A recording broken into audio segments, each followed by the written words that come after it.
होते हुए कभी देख पाएंगे। और यही वजह है कि आज अयोध्या समेत पूरे देश में दिवाली मनाई जा रही है और लोगों को लग रहा है कि भगवान राम का वनवास असल में आज ही समाप्त हुआ है।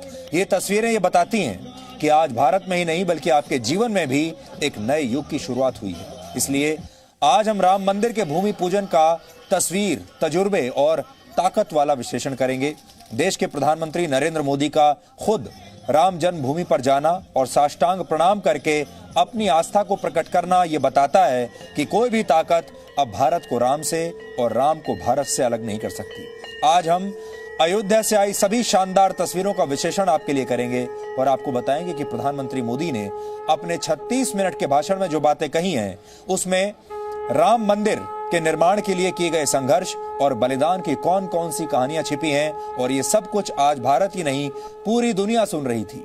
इसके अलावा हम प्राचीन भारत से लेकर 2020 के नए भारत को एक सूत्र में पिरोने वाले भगवान राम के चरित्र की कुछ विशेषताओं का भी आपके लिए विश्लेषण करेंगे। भगवान राम का जीवन अपने आप में सफलता और सुख शांति का वो फॉर्मूला है जिसे अपनाकर आप अपना जीवन हमेशा के लिए बदल सकते हैं, चाहे आप किसी भी धर्म के हों। राम मंदिर के निर्माण की कहानी में वो तजुर्बा भी छुपा हुआ है जिसे भारत को हमेशा याद रखना चाहिए। यह अनुभव बताता है कि राम मंदिर के नाम पर कैसे कुछ लोगों ने, कुछ नेताओं ने, कुछ पार्टियों ने वर्षों तक अपनी राजनीतिक दुकानें चलाईं, तो कुछ राजनीतिक पार्टियों ने तटस्थ रहने का दिखावा करके सिर्फ तुष्टीकरण की राजनीति की और देश को सूडो सेकुलरिज्म यानी नकली धर्मनिरपेक्षता का गुलाम बनाकर रखा। इसलिए आज आपको यह भी समझना चाहिए कि राम मंदिर के निर्माण में भविष्य की राजनीति के लिए क्या सबक छिपे हुए हैं। राम मंदिर के निर्माण से कुछ लोग आज बहुत परेशान भी हैं। ज्यादातर लोग एक दूसरे को बधाई दे रहे हैं इन लोगों को, लेकिन कुछ लोग परेशान भी हैं। इन लोगों को लग रहा है कि अब भारत एक हिंदू राष्ट्र बन जाएगा और भारत की धर्मनिरपेक्षता खतरे में पड़ जाएगी। आज हम इन सारे लोगों की ये गलतफहमी भी दूर करेंगे।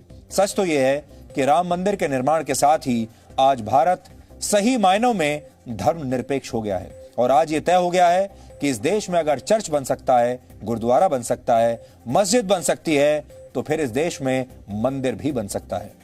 राम भारत के डीएनए में बसते हैं, लेकिन जल्द ही पूरी दुनिया उन्हें भारत के पहले अंतर्राष्ट्रीय सुपर हीरो के तौर पर देखेगी।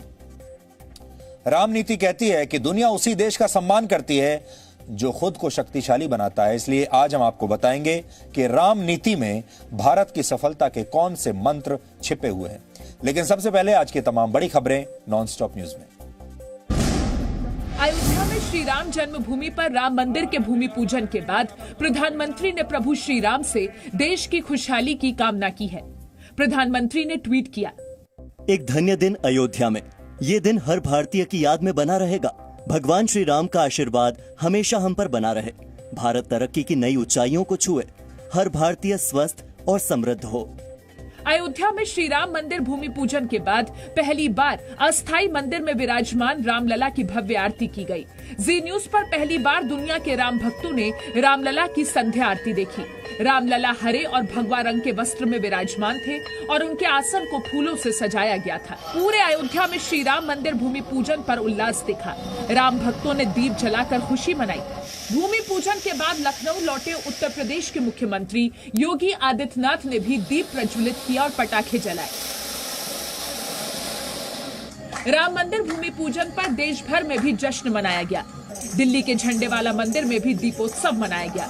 राम भक्तों ने मिठाई बांटकर, पटाखे छोड़कर और दीप जलाकर खुशियां मनाई। प्रधानमंत्री नरेंद्र मोदी ने आज अयोध्या में श्री राम मंदिर का भूमि पूजन किया और शुभ मुहूर्त में 9 शिलाओं के साथ मंदिर निर्माण की आधारशिला रखी। राम मंदिर के भूमि पूजन के वक्त प्रधानमंत्री नरेंद्र मोदी के साथ संघ प्रमुख मोहन भागवत, उत्तर प्रदेश की राज्यपाल आनंदीबेन पटेल और मुख्यमंत्री योगी आदित्यनाथ मौजूद रहे। राम मंदिर के भूमि पूजन कार्यक्रम को प्रधानमंत्री नरेंद्र मोदी की मां ने टीवी पर देखा। भूमि पूजन से पहले प्रधानमंत्री नरेंद्र मोदी रामलला के दर्शन करने के लिए पहुंचे और रामलला को दंडवत प्रणाम किया। रामलला के दर्शन से पहले प्रधानमंत्री मोदी हनुमानगढ़ी गए और बजरंगबली के दर्शन कर आरती उतारी। राम मंदिर के भूमि पूजन के बाद संघ प्रमुख मोहन भागवत ने सरयू आरती की। राम जन्मभूमि के भूमि पूजन और मंदिर निर्माण की आधारशिला रखने के बाद प्रधानमंत्री नरेंद्र मोदी ने जय सिया राम का जयकारा लगाया और अपने संबोधन की शुरुआत की। सियापति रामचंद्र की, सियापति रामचंद्र की, सियापति रामचंद्र की। प्रधानमंत्री ने कहा, श्री राम अब भारत की संस्कृति के आधुनिक प्रतीक होंगे। श्री राम का मंदिर हमारी संस्कृति का आधुनिक प्रतीक बनेगा, हमारी शाश्वत आस्था का प्रतीक बनेगा, हमारी राष्ट्रीय भावना का प्रतीक बनेगा। प्रधानमंत्री से पहले संघ प्रमुख मोहन भागवत ने अपने संबोधन में कहा, राम मंदिर के निर्माण के साथ ही देश में एकता और विश्व के नेतृत्व के प्रतीक की स्थापना हो रही है। सबसे बड़ा आनंद है भारत को आत्मनिर्भर बनाने के लिए जिस आत्मविश्वास की आवश्यकता थी और जिस आत्मभान की आवश्यकता थी, उसका सगुण साकार अधिष्ठान बनने का शुभारंभ आज हो रहा है।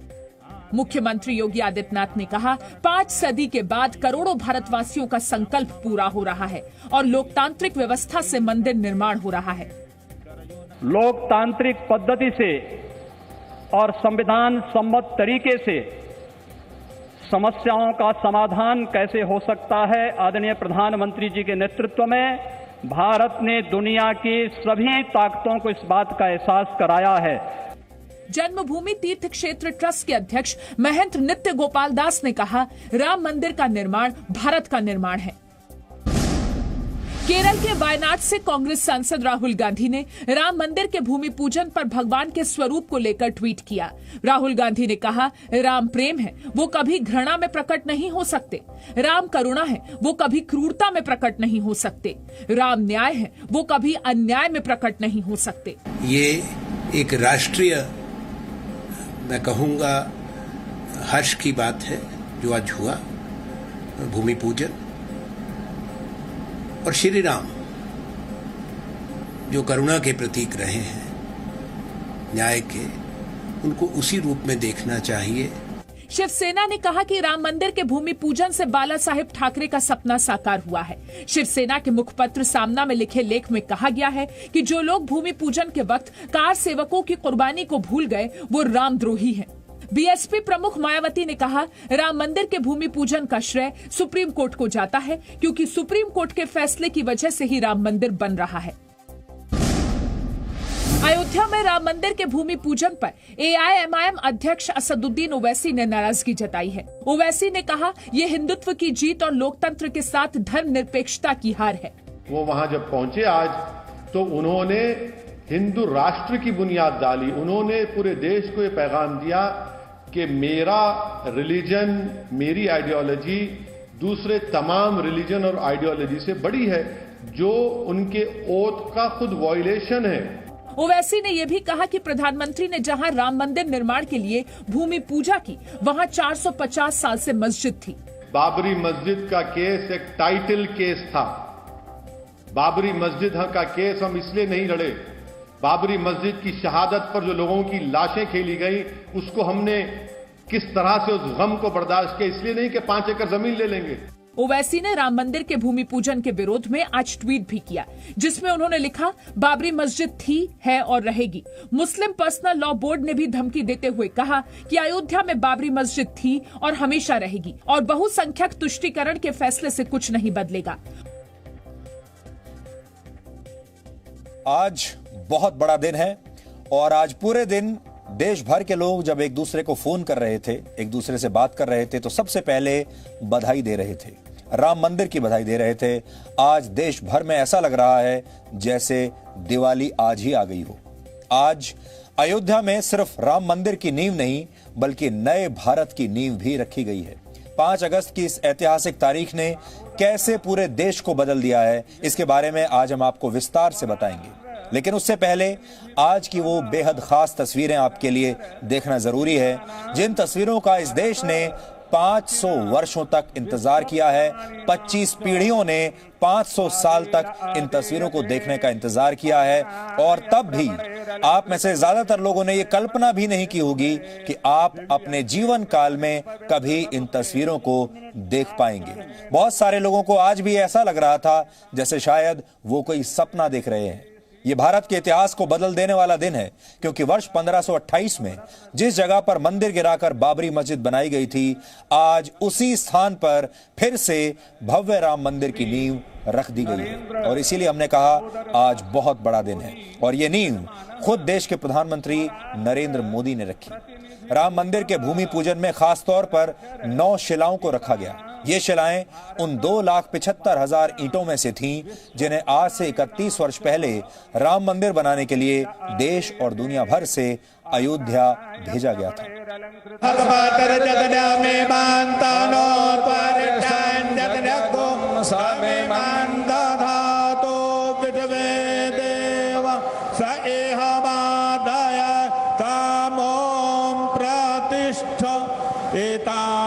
शिलाः सुप्रतिष्ठिताः सन्तु।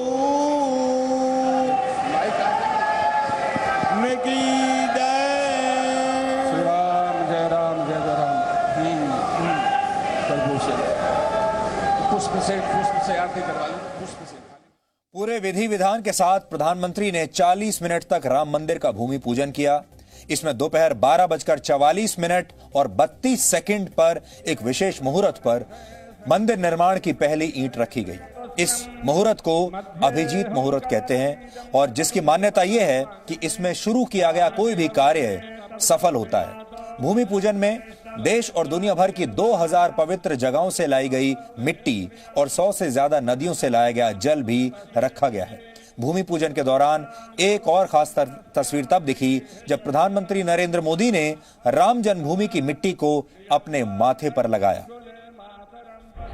ओम स्वर्गैकोधिरतो निवासी पुरुषारब्धाति शुद्धान्ध्वर स्वाहाकार वसत्क्रियोथमृतम् स्वादीय आदीयते आम्नाय प्रवणैरलंकृत दुषे मुस्मै मनुष्ये शुभैर दिव्य क्षेत्र सरित पवित्र बपुषे दिव्ये पृथिव्यै नमः दिव्ये पृथिव्यै नमः ओम भूर्भुवः स्वः।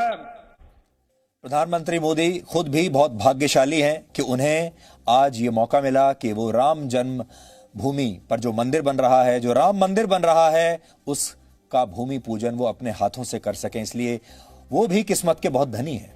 ये वो दिन है जिसके लिए देश की 25 पीढ़ियों ने 500 वर्षों तक इंतजार किया और खुद प्रधानमंत्री नरेंद्र मोदी के लिए भी ये बहुत भावुक क्षण था, क्योंकि वो राम मंदिर आंदोलन से बहुत लंबे समय से जुड़े हुए और इसीलिए हम कह रहे हैं कि वो बहुत भाग्यशाली हैं और प्रधानमंत्री होने के नाते राम मंदिर की नींव रखने का मौका आज उन्हें मिला। आज का ये दिन भी बेहद अहम है, बेहद खास है, क्योंकि पिछले वर्ष 5 अगस्त को कश्मीर से अनुच्छेद 370 हटाया गया था। इस वर्ष 5 अगस्त को प्रधानमंत्री मोदी ने राम मंदिर की आधारशिला रखी है।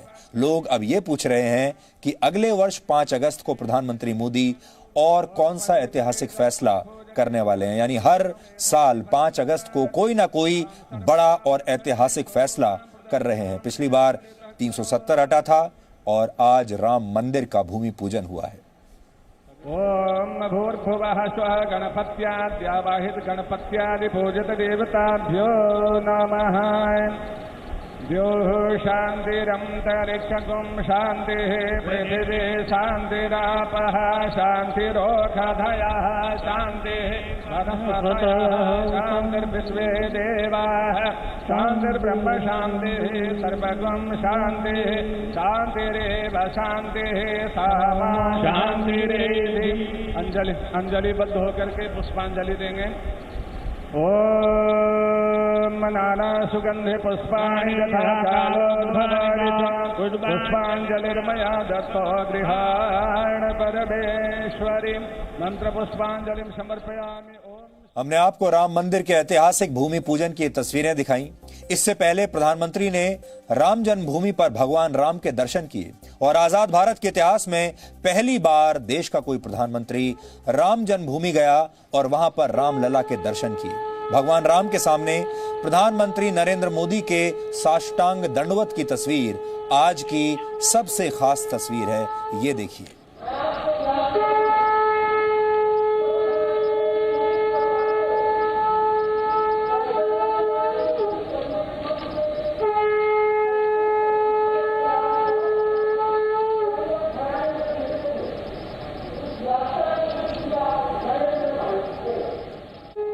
भारतीय परंपरा में अभिवादन के लिए नमस्कार, चरण स्पर्श और साष्टांग प्रणाम किया जाता है। जब कोई जमीन पर लेटकर इस तरह प्रणाम करता है तो उसे साष्टांग दंडवत कहा जाता है। इसे साष्टांग इसलिए भी कहते हैं क्योंकि इस दौरान शरीर के 6 महत्वपूर्ण अंगों का जमीन से स्पर्श होता है। हमारे यहाँ साष्टांग प्रणाम को सर्वोच्च माना जाता है क्योंकि इसमें ईश्वर के सामने हर तरह का त्याग करने का भाव होता है। आपको याद होगा कि इससे पहले नरेंद्र मोदी वर्ष 2014 के लोकसभा चुनाव में जीतने के बाद जब पहली बार संसद भवन गए थे तब उन्होंने संसद भवन में प्रवेश करते हुए इसी तरह से अपना सिर झुकाया था। ऐसे ही भारतीय लोकतंत्र के इस मंदिर में भी उन्होंने साष्टांग दंडवत किया था।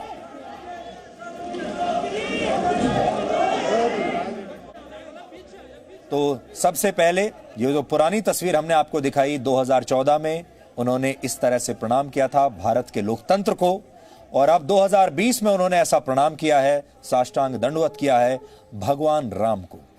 प्रधानमंत्री नरेंद्र मोदी ने आज से 29 वर्ष पहले रामलला के दर्शन किए थे। तब वो प्रधानमंत्री नहीं थे, लेकिन उन्होंने तब कहा था कि अब की बार वो रामलला के दर्शन करने तभी आएंगे जब राम मंदिर बनेगा। और आज प्रधानमंत्री की ये शपथ और ये सपना दोनों पूरा हो गए। राम जन्मभूमि पहुंचने पर उन्होंने रामलला की पूजा अर्चना और परिक्रमा की।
आप में से बहुत सारे लोगों को शायद अभी भी विश्वास नहीं हो रहा होगा कि ये सब कुछ आज हुआ है। आप में से बहुत सारे लोगों को ये लग रहा होगा कि आप शायद अभी भी कोई सपना देख रहे हैं, लेकिन ये सब कुछ सत्य है।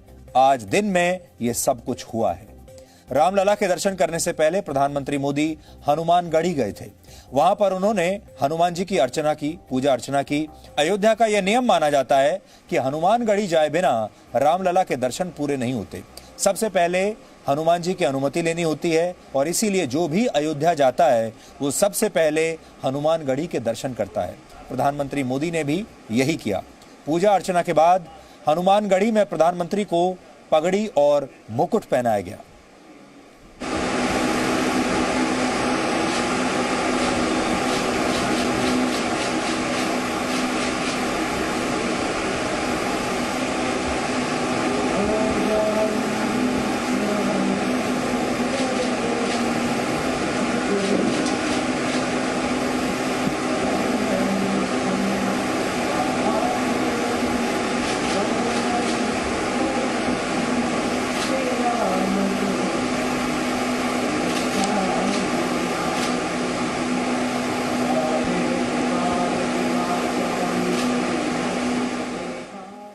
ये वो तस्वीरें हैं जिन्हें देश के लोग आज बार बार देखना चाहते हैं।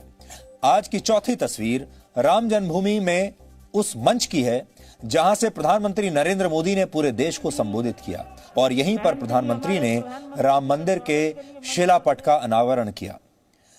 यहां पर प्रधानमंत्री को भगवान श्री राम की मूर्ति भेंट की गई। प्रधानमंत्री ने राम मंदिर के नाम पर एक डाक टिकट जारी किया जिसमें राम मंदिर का मौजूदा मॉडल दिखाया गया है। और आज के पूरे कार्यक्रम में प्रधानमंत्री के साथ राष्ट्रीय स्वयंसेवक संघ के प्रमुख मोहन भागवत भी खास तौर पर मौजूद रहे। और यह भी पहली बार हुआ है जब प्रधानमंत्री और आरएसएस प्रमुख दोनों एक साथ किसी कार्यक्रम और किसी मंच पर ऐसे मौजूद थे। प्रधानमंत्री ने यहां 36 मिनट का भाषण दिया जिसमें सियापति रामचंद्र के नारों की गूंज थी। सियावर रामचंद्र की, सियावर रामचंद्र की जय सिया राम, जय सिया राम।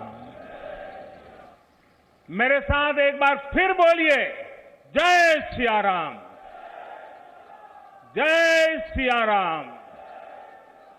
सियापति रामचंद्र की, सियापति रामचंद्र की, सियापति रामचंद्र की। अयोध्या की इस कवरेज में जी न्यूज सबसे आगे रहा क्योंकि हमारे लिए भगवान राम सिर्फ एक खबर नहीं है और ना ही आज का दिन हमारे लिए, हमारी टीम के लिए कोई साधारण दिन है। हमारा ये मानना है कि ये नए भारत की नींव रखने वाला दिन है। इसलिए अयोध्या से जुड़ी हर तस्वीर सबसे पहले जी न्यूज ने आप तक आज पहुंचाई। और ये आज की बात नहीं है, जी न्यूज भी वर्षों से इस मुहिम में जुड़ा हुआ है। हम वर्षों से आप सबके साथ मिलकर ये कोशिश करते रहे हैं कि राम मंदिर की जो सच्चाई है वो एक दिन जल्द से जल्द देश के सामने आए। भूमि पूजन के बाद रामलला की पहली सांध्य आरती की पहली तस्वीरें भी आज जी न्यूज के जरिए देश के लोगों ने देखी।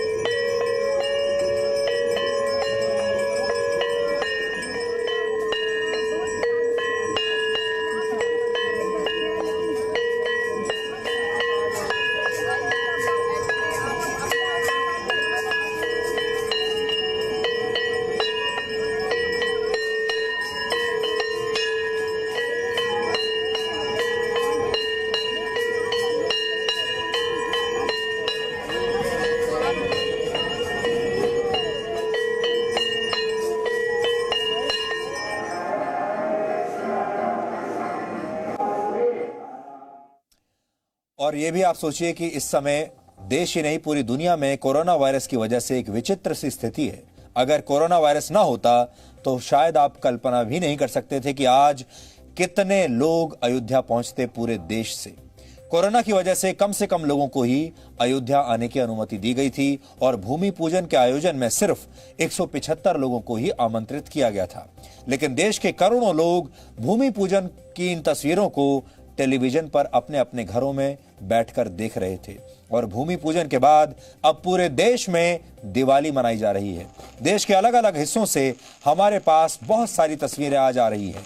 आज प्रधानमंत्री नरेंद्र मोदी की मां हीराबा ने भी दिए जलाए हैं। लोगों की भावना यही है कि 500 वर्ष बाद भगवान राम का वनवास समाप्त हुआ है और श्री राम असल में आज अयोध्या पहुंचे हैं। आज की इन शानदार तस्वीरों को आपको अपने मन और मस्तिष्क में सहेज कर रखना चाहिए ताकि आने वाली पीढ़ियों को आप ये बता सकें कि आप इतने बड़े ऐतिहासिक पल के गवाह बने थे।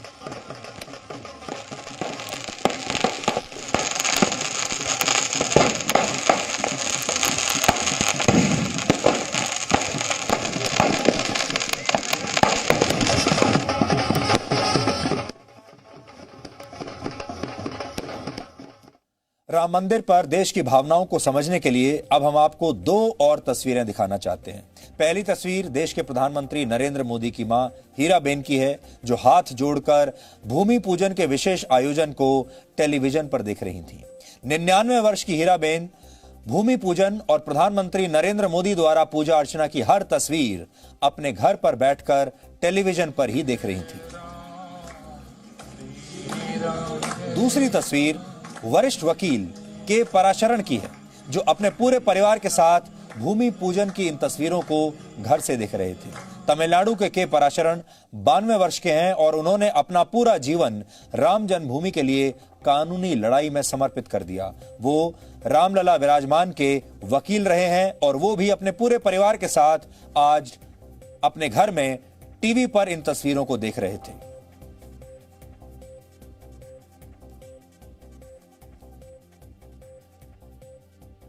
और जैसा हम आपसे लगातार कह रहे हैं कि आज का दिन बहुत बड़ा है और देश के बहुत सारे लोगों को तो शायद अब भी यकीन नहीं हो रहा होगा कि उनके जीवन काल में आज उन्होंने ये सारी तस्वीरें देख ली हैं।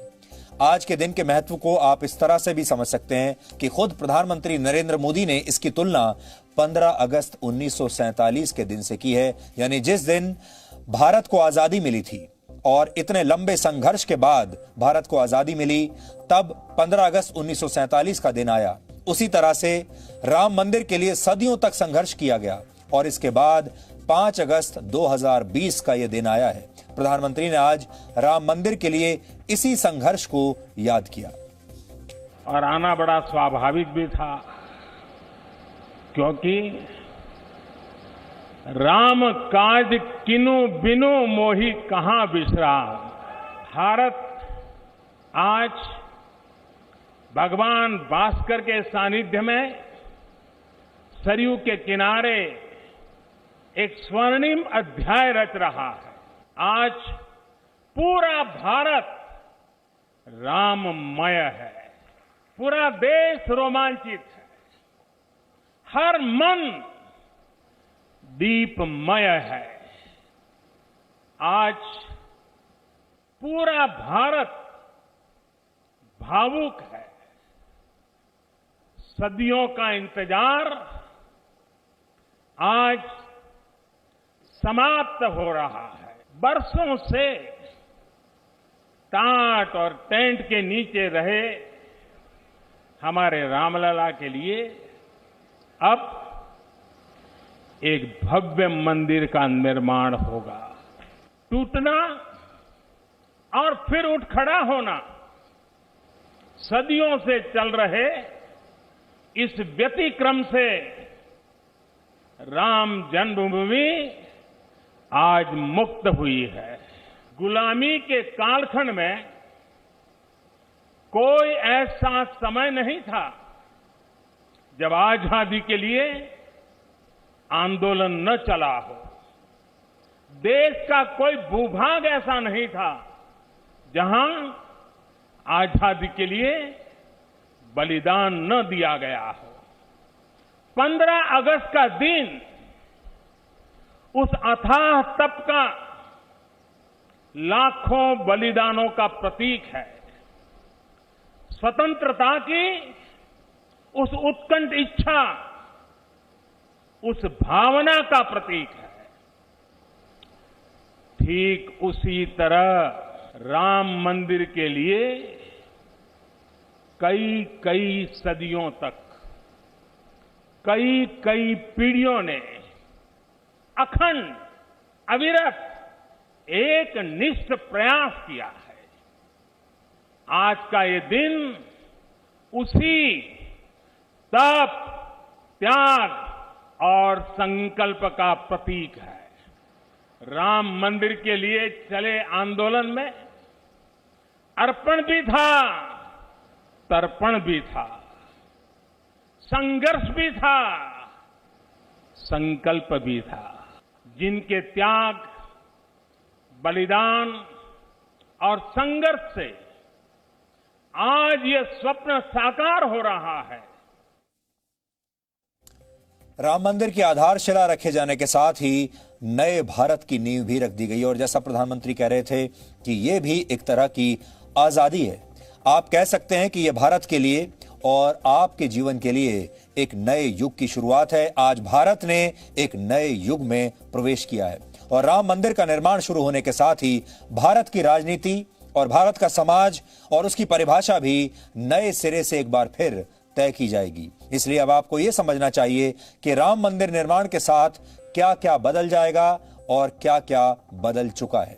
पहली बड़ी बात अब यह होगी कि जिन लोगों ने राम मंदिर के नाम पर राजनीति की बहुत बड़ी बड़ी दुकानें खोली थी, जो अलग अलग विचारधाराएं चल रही थी, उनका राम नाम पर यह राजनीतिक व्यापार हमेशा के लिए बंद हो जाएगा।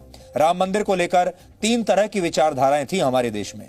पहले वर्ग में वो लोग थे जो राम मंदिर का विरोध करके अपनी राजनीति को चमका रहे थे। दूसरे वर्ग में वो लोग थे जो राम मंदिर के समर्थन में थे, पहले दिन से चाहते थे कि राम मंदिर बनना चाहिए। और तीसरे वर्ग में वो लोग थे जो तटस्थ बने रहे, या ये कह लीजिए कि तटस्थ बने रहने का नाटक करते रहे। जैसे कांग्रेस पार्टी हमेशा नाटक करती रही, वो ना इधर थी ना उधर थी। वो कभी राम मंदिर की मांग करने लगते थे कि राम मंदिर बनना चाहिए, और कभी विरोध करते थे। लेकिन आपको याद रखना चाहिए कि जो सत्य के सामने तटस्थ बने रहते हैं, समय उनके भी अपराध लिखता है। इसका सबसे बड़ा उदाहरण यही कांग्रेस पार्टी है, क्योंकि कांग्रेस इस मुद्दे पर कभी इधर तो कभी उधर होती रही। कांग्रेस ने कभी शाहबानो केस के नाम पर मुसलमानों का तुष्टीकरण किया, और कभी राम के अस्तित्व को मानने से इनकार किया, तो कभी राम मंदिर का भूमि पूजन होने के बाद इसका समर्थन भी किया। यानी कांग्रेस इस मुद्दे पर लोगों को सिर्फ कंफ्यूज करती रही। दूसरी बात यह कि जब वर्ष 1990 में अयोध्या विवाद ने तूल पकड़ा था, तब भारत के लोगों ने पहली बार धर्मनिरपेक्षता की परिभाषा का नए सिरे से विश्लेषण शुरू किया था। भारत की बहुसंख्यक आबादी को यह एहसास हुआ पहली बार कि कहने को तो भारत एक धर्मनिरपेक्ष देश है, लेकिन राजनीति मुख्य तौर पर अल्पसंख्यकों के तुष्टीकरण पर ही आधारित है, और यह तुष्टीकरण अंग्रेजी में सूडो सेकुलरिज्म कहलाता है, या समझ लीजिए कि नकली धर्मनिरपेक्षता की आड़ में यह सब किया गया। जबकि असली धर्मनिरपेक्षता का मतलब किसी एक वर्ग का तुष्टीकरण नहीं है। इसका मतलब है सबको साथ लेकर चलना और सबके साथ एक जैसा व्यवहार करना। एक दौर ऐसा भी था जब देश की बहुसंख्यक आबादी को यह लगने लगा था कि उनके साथ दूसरे दर्जे के नागरिकों जैसा व्यवहार हो रहा है। वर्ष 1990 में शुरू हुए राम मंदिर आंदोलन ने पहली बार हिंदुत्व को एक राजनीतिक शक्ति के तौर पर उभारा, और हिंदुत्व राजनीति की मुख्य धारा का हिस्सा बन गया। भारत में ऐसा भले ही पहली बार हुआ, लेकिन दुनिया में ऐसे बहुत सारे देश हैं जिनकी राजनीति धर्म से प्रभावित रही है। उदाहरण के लिए इजराइल की स्थापना यहूदी धर्म को मानने वाले लोगों के लिए की गई। आज इजराइल एक लोकतांत्रिक देश है, लेकिन यहूदी धर्म वहां की राजनीति का आज भी सबसे शक्तिशाली हिस्सा है। इसी तरह पूरी दुनिया में 50 देश ऐसे हैं जो खुद को इस्लामिक देश कहते हैं, और इन देशों की राजनीति में भी धर्म एक बहुत बड़ी शक्ति है, और इस्लाम को मिली राजनीतिक मान्यता की वजह से ही इसका प्रभाव दुनिया में इतना ज्यादा बढ़ा। लेकिन हमारे ही देश में हिंदुत्व को वो दर्जा प्राप्त नहीं हो रहा था। राम मंदिर के निर्माण की प्रक्रिया शुरू हो चुकी है, लेकिन सवाल यह है कि अब आगे क्या होगा। अब आगे यह हो सकता है कि धीरे धीरे भारत जाति और धर्म की जकड़ से बाहर निकल जाएगा। वर्ष 2019 में जब प्रधानमंत्री मोदी दूसरी बार देश के प्रधानमंत्री बने, तब चुनावी नतीजों का विश्लेषण करने से यह बात साफ हुई थी कि भारत के लोग अब जातियों के नाम पर होने वाली वोट बैंक की राजनीति से तंग आ चुके हैं, और यही वजह थी कि बीजेपी को 2019 में लगभग सभी जातियों के वोट मिले। इसी तरह राम मंदिर को हिंदुओं और मुसलमानों के बीच विवाद की सबसे बड़ी वजह की तरह लोगों के सामने, दुनिया के सामने पेश किया गया। लेकिन सच यह है कि राम मंदिर इन दोनों समुदायों के बीच दूरी घटाने का काम करेगा। हालांकि हम यह भी जानते हैं बहुत सारे सांप्रदायिक नेता ऐसा होने नहीं देंगे। राम मंदिर के भूमि पूजन के लिए जिस व्यक्ति को सबसे पहले न्योता भेजा गया, उस व्यक्ति का नाम है इकबाल अंसारी। इकबाल अंसारी ही अयोध्या विवाद में बाबरी मस्जिद के पक्षकारों के बीच सबसे बड़ा चेहरा थे। यानी कानूनी लड़ाई अपनी जगह है, सुप्रीम कोर्ट के फैसले का सम्मान और लोगों की आस्था का सम्मान अपनी जगह है। राम मंदिर दो समुदायों के बीच विवाद का नहीं, बल्कि सभी धर्मों को जोड़ने वाला विषय है। इसलिए इकबाल अंसारी ने आज क्या कहा, यह भी आप सबको सुनना चाहिए। अयोध्या में पूरे हिंदुस्तान में हिंदू मुसलमानों का विवाद बिल्कुल देखना नहीं चाहता। हम जब भी ये जो है हमारे मन में आता है तो हम ये सोचते रहते हैं कि ये हिंदुस्तान, अगर यहाँ हिंदू मुसलमान अगर हमेशा लड़ते रहेंगे तो हिंदुस्तान बहुत पीछे रहेगा। जो आज का हम दौर देख रहे हैं कि छोटी छोटी बात होती है। तो हिंदुस्तान में जो है जब हिंदू मुसलमान होता रहता है तो आपस में लोग लड़ते रहते हैं, इसलिए यहाँ हर आदमी आंख दिखाता है। कभी कभी पाकिस्तान चिल्लाएगा तो कभी चीन चिल्लाएगा तो कभी नेपाल चिल्लाएगा। तो हम चाहते हैं कि हिंदू मुसलमान जिस दिन यहाँ मिल के रहेंगे, हिंदुस्तान का नाम दुनिया में सबसे ऊपर होगा, अमेरिका और चीन का नाम सबसे नीचे होगा। तो हम ये चाहते हैं कि हिंदू और मुसलमान का विवाद हमारे देश में न रहे। भगवान राम का जब मंदिर बनने जा रहा है इकबाल अंसारी जी, आपके हिसाब से कितना भव्य होना चाहिए, कितना दिव्य होना चाहिए, और आपकी राय क्या है?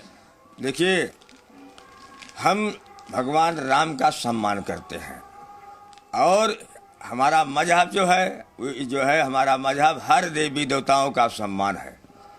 हम हिंदू मुसलमान नहीं करते, क्योंकि हिंदू और मुसलमान का मतलब होता है कि लोग जब एक दूसरे को परेशान करना चाहते हैं, नुकसान करना चाहते हैं, तो हिंदू मुसलमान करते हैं। इंसान पैदा किए गए हैं लोग, और अच्छा काम करें, अच्छी बात करें, अच्छा रहन सहन होना चाहिए। इसलिए ऊपर वाले को जो पसंद है, भगवान राम को भी यही पसंद है कि जब लोग अच्छा काम करेंगे तो भगवान खुद उनको करेंगे पसंद। ये अयोध्या की तहजीब है। आज पूरे देश के मुसलमानों को इकबाल अंसारी की ये बातें सुननी चाहिए। उन सारे लोगों को जो देश के मुसलमानों को भड़काते हैं, उन्हें ये बातें सुननी चाहिए। वो सारे लोग जो ये कह रहे हैं कि भारत अब हिंदू राष्ट्र बन जाएगा, उन्हें ये बातें सुननी चाहिए।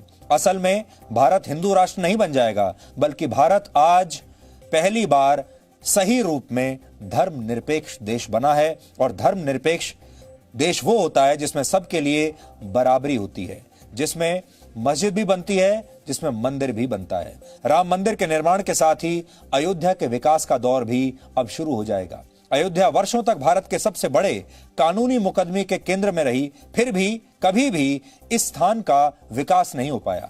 लेकिन अब उम्मीद है कि राम की इस नगरी का विकास बहुत तेजी से होगा और इसे एक बहुत बड़े पर्यटन स्थल के तौर पर विकसित किया जाएगा, क्योंकि जब राम मंदिर यहां बन जाएगा तब लाखों की संख्या में यहां पर्यटक आएंगे, हर रोज लाखों लोग आएंगे। इसलिए अब अयोध्या के भी दिन बदलने वाले हैं। और आखिरी बात यह है कि राम मंदिर भारत के लिए सबसे बड़ी सॉफ्ट पावर बन जाएगा। श्री राम भारत के लिए सॉफ्ट पावर बनेंगे। दक्षिण एशिया के ज्यादातर देशों पर श्री राम और उनके जीवन का प्रभाव है। भारत राम मंदिर के रास्ते इन तमाम देशों के साथ भी अपने संबंधों को बेहतर कर सकता है, इनके करीब आ सकता है। भारत एक ऐसे रामायण सर्किट का निर्माण भी कर रहा है जो न सिर्फ भारत के अलग अलग इलाकों से होकर गुजरेगा, बल्कि इसमें वो देश भी शामिल होंगे जिनका इतिहास श्री राम के जीवन से जुड़ा हुआ है। उदाहरण के लिए नेपाल एक ऐसा ही देश है। कहा जाता है कि सीता नेपाल के जनकपुर के राजा जनक की पुत्री थी। आज भारत और नेपाल के संबंधों में कुछ तनाव चल रहे हैं, लेकिन श्री राम इस मतभेद को भी दूर कर सकते हैं। इसके अलावा भगवान राम की पहचान एक ग्लोबल सुपर हीरो के तौर पर भी होगी। रामायण का मंचन दुनिया के कई देशों में किया जाता है और राम के जीवन का प्रभाव Thailand, Cambodia, Laos, Myanmar, Indonesia, Malaysia और यहां तक कि चीन और ईरान जैसे देशों पर भी है। और इन तमाम देशों के साथ साथ पूरी दुनिया अब भगवान राम को एक सुपर हीरो की तरह देखेगी। भगवान राम की इसी ग्लोबल पावर का जिक्र करते हुए प्रधानमंत्री मोदी ने आज कहा, क्या कहा यह भी आपको सुनना चाहिए। अलग अलग जगहों पर राम भिन्न भिन्न रूपों में मिलेंगे, लेकिन राम सब जगह हैं, राम सबके हैं। दुनिया में कितने ही देश राम के नाम का वंदन करते हैं। वहां के नागरिक खुद को श्री राम से जुड़ा हुआ मानते हैं। विश्व की सर्वाधिक मुस्लिम जनसंख्या जिस देश में है वो है इंडोनेशिया। वहां हमारे देश की तरह काकाविन रामायण, स्वर्णदीप रामायण, योगेश्वर रामायण जैसी कई अनूठी रामायण है। राम आज भी वहां पूजनीय है। कंबोडिया में रमकेर रामायण है, लाओ में फ्रालाप रामायण है, मलेशिया में हिकायत सेरी राम, तो थाईलैंड में रामाकेन है। आपको ईरान और चीन में भी राम के प्रसंग तथा राम कथाओं का विवरण मिलेगा। श्रीलंका में रामायण की कथा जानकी हरण के नाम सुनाई जाती है और नेपाल का तो राम से आत्मीय संबंध माता जानकी से जुड़ा है। तो भगवान श्री राम के जो फुटप्रिंट्स हैं, इसको आप ऐसे समझ लीजिए, कितने सारे देशों में जाते हैं और भगवान राम का प्रचार प्रसार करके भारत कितने सारे देशों तक पहुंच सकता है, कितने सारे समाजों तक पहुंच सकता है, कितने सारे लोगों तक पहुंच सकता है, इसकी कल्पना भी शायद आज करना मुश्किल है। और इसीलिए हम बार बार ये कह रहे हैं कि श्री राम भारत के ग्लोबल सुपर हीरो हैं और पूरे दुनिया को इस बात को पहचानना होगा। पूरे देश में राम मंदिर के लिए बहुत उल्लास है, लेकिन इसी देश में कुछ लोग ऐसे भी हैं जो अयोध्या की तस्वीरें देखकर आज दिन भर दुखी होते रहे, खुश नहीं हुए। ये लोग भारत की धर्मनिरपेक्षता की दुहाई दे रहे हैं और इसी के लिए आंसू बहा रहे हैं। ये वो लोग हैं जो 70 साल तक भारत को नकली धर्मनिरपेक्षता सिखाते रहे, जबकि ये लोग जानते हैं कि देश के करोड़ों लोगों ने राम मंदिर का अपना अधिकार एक लंबे आंदोलन और लंबी कानूनी लड़ाई के बाद जीता है, सुप्रीम कोर्ट के फैसले के बाद जीता है। इसके बावजूद ये लोग ना तो सुप्रीम कोर्ट को मान रहे हैं और ना ही इस देश के संविधान को मानने के लिए तैयार हैं। इन लोगों को लग रहा है कि अब भारत एक हिंदू राष्ट्र बन जाएगा और भारत की धर्मनिरपेक्षता खतरे में पड़ जाएगी। लेकिन सच ये है कि राम मंदिर के निर्माण के साथ ही आज भारत सही मायनों में पहली बार धर्मनिरपेक्ष हुआ है और आज ये तय हो गया है कि इस देश में अगर चर्च बन सकता है, गुरुद्वारा बन सकता है, मस्जिद बन सकती है, तो मंदिर भी बन सकता है। आज यही लोग बाबरी मस्जिद जिंदा है जैसे ट्विटर ट्रेंड करवा रहे थे। इसमें खुद को धर्मनिरपेक्ष बताने वाले बुद्धिजीवी थे, पत्रकार थे, नेता भी थे, जो मुस्लिम कट्टरपंथियों को बढ़ावा दे रहे थे कि और उनसे हमदर्दी जता रहे हैं। ओवैसी जैसे नेताओं ने कहा है कि आज राम मंदिर की नहीं बल्कि हिंदू राष्ट्र की बुनियाद रखी गई है और वो ये कह रहे हैं कि बाबरी मस्जिद थी और हमेशा रहेगी। All India Muslim personal law board ने भी यही बात दोहराई कि बाबरी मस्जिद थी और हमेशा रहेगी। इसके लिए मुस्लिम पर्सनल लॉ बोर्ड ने टर्की के हाया सोफिया का उदाहरण दिया, जिसे कई सदियों के बाद अब एक मस्जिद में बदल दिया गया। हाया सोफिया के बारे में हम आपको पहले भी बता चुके हैं कि कई सदी पहले वो एक मस्जिद थी जिसे चर्च में बदला गया, फिर वो सेक्युलर टर्की में म्यूजियम बन गई और अब उसे फिर से मस्जिद बना दिया गया। पर्सनल लॉ बोर्ड जैसे संगठन अब ये कह रहे हैं कि स्थितियां एक जैसी नहीं होती, स्थितियां बदलती हैं, इसलिए अल्पसंख्यक समाज को अपना दिल नहीं तोड़ना चाहिए। यानी ऐसे संगठन अब भी मुस्लिम समाज को भड़काने की पूरी कोशिश कर रहे हैं, जबकि यही संगठन अयोध्या के विवाद में अपनी कानूनी लड़ाई हार चुके हैं। फिर भी ये लोग ना तो अदालत के फैसले को मान रहे हैं और ना ही इस देश के संविधान को मान रहे हैं। हमारी आप सबसे अपील है कि ये लोग मुसलमानों के असली नुमाइंदे नहीं हैं। ये लोग मुस्लिम वर्ग के जो लोग हैं उनके असली नेता नहीं हैं। इन लोगों ने छोटी छोटी दुकानें चला रखी हैं और ये लोग जानते हैं कि जब तक हिंदू मुसलमान लड़ेंगे नहीं तब तक इनकी राजनीतिक दुकानें चलेंगी नहीं। और इन लोगों की जो राजनीतिक दुकानें हैं वो तभी चलती हैं जब ये राम मंदिर का विरोध करें। ये लोग भूल गए हैं कि ये नया भारत है, ये 2020 का भारत है।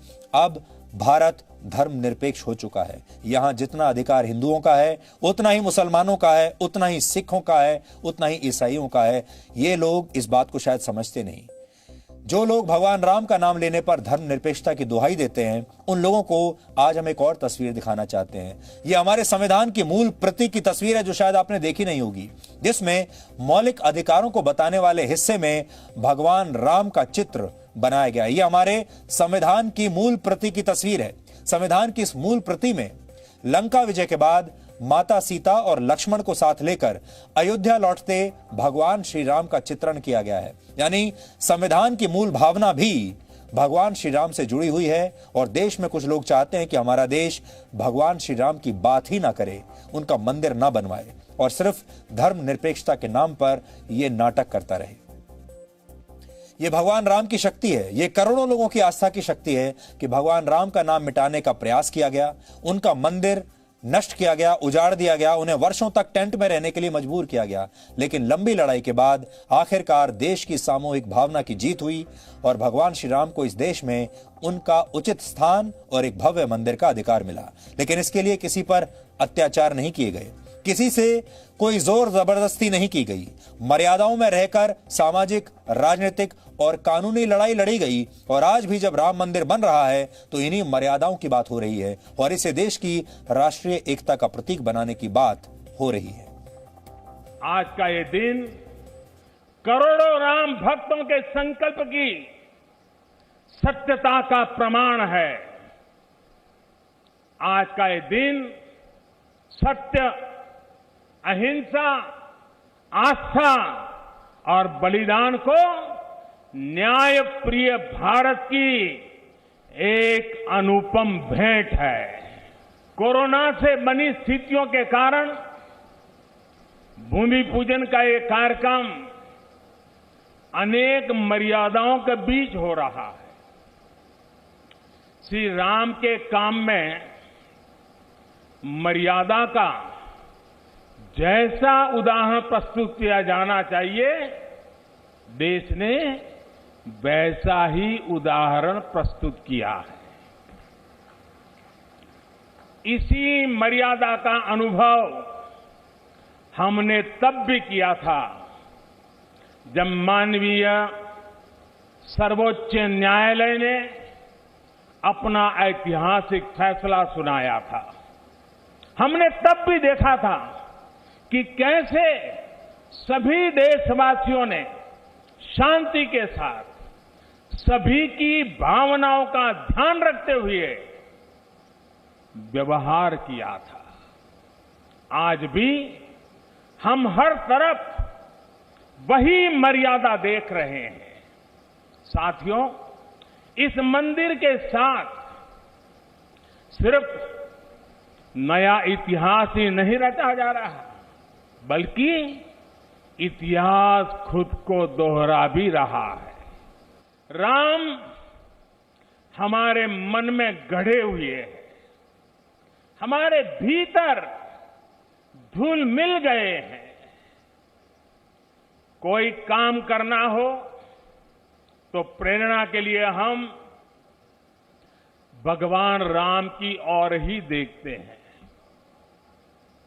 आप भगवान राम की अद्भुत शक्ति देखिए। इमारतें नष्ट हो गई, क्या कुछ नहीं हुआ? अस्तित्व मिटाने का हर कोई प्रयास हुआ, बहुत हुआ, लेकिन राम आज भी हमारे मन में बसे हैं। श्री राम भारत की मर्यादा है। श्री राम मर्यादा पुरुषोत्तम है। श्री राम का मंदिर हमारी संस्कृति का आधुनिक प्रतीक बनेगा। और मैं जानबूझकर के आधुनिक शब्द का प्रयोग कर रहा हूं। हमारी शाश्वत आस्था का प्रतीक बनेगा।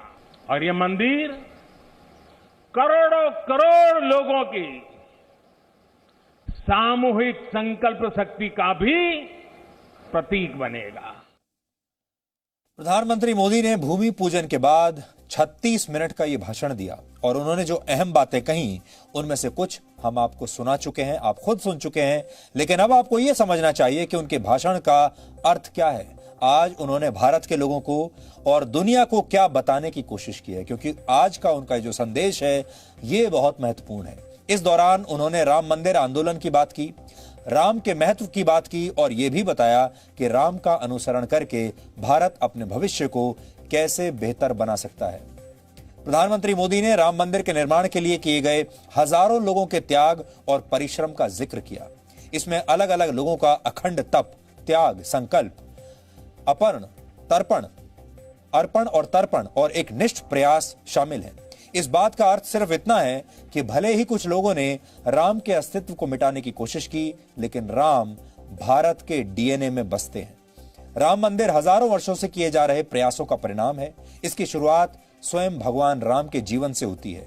वनवास और रावण से युद्ध के दौरान उन्हें एक गिलहरी से लेकर वानर सेना, केवट और वनवासियों का साथ मिला, समर्थन मिला। यानी भगवान राम शुरू से ही अलग अलग वर्गों को एक सूत्र में पिरोते आ रहे हैं। इसलिए बार बार हम ये बात कह रहे हैं कि भगवान राम एक धर्म के नहीं हैं, भगवान राम एक वर्ग के नहीं हैं, भगवान राम पूरे भारत को एक साथ रखेंगे। भगवान राम भारत को एकता के सूत्र में पिरो सकते हैं। त्रेता युग के बाद द्वापर युग में भगवान श्री कृष्ण ने भी इस सह अस्तित्व यानी को एग्जिस्टेंस की भावना को आगे बढ़ाया था और उन्होंने गोवर्धन पर्वत को भी सम्मान दिलाया, तो ग्वालों को भी अपनी लीला में अपना सहयोगी बनाया। फिर इसी परंपरा का मान छत्रपति शिवाजी महाराज और महाराज सुहेलदेव ने रखा और आधुनिक भारत में महात्मा गांधी ने भी पिछड़ों, दलितों और आदिवासियों के हितों के लिए ऐसे ही आंदोलन करके इसे आगे बढ़ाया।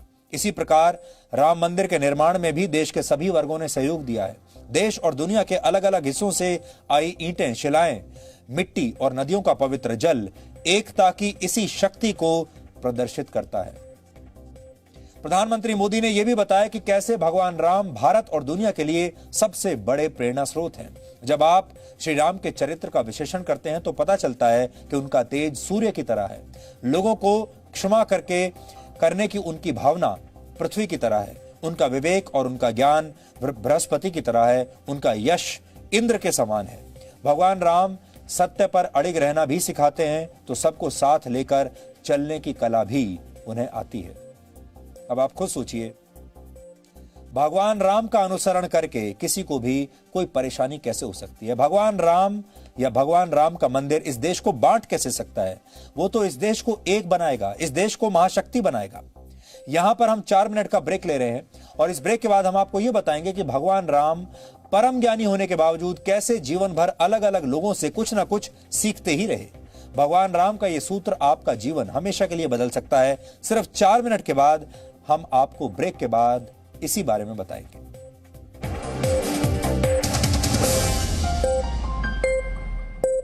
कॉलेजेस में, मैनेजमेंट में कन्वेंशनल बातें ही सिखाई जाती। और कन्वेंशन से क्या होता है?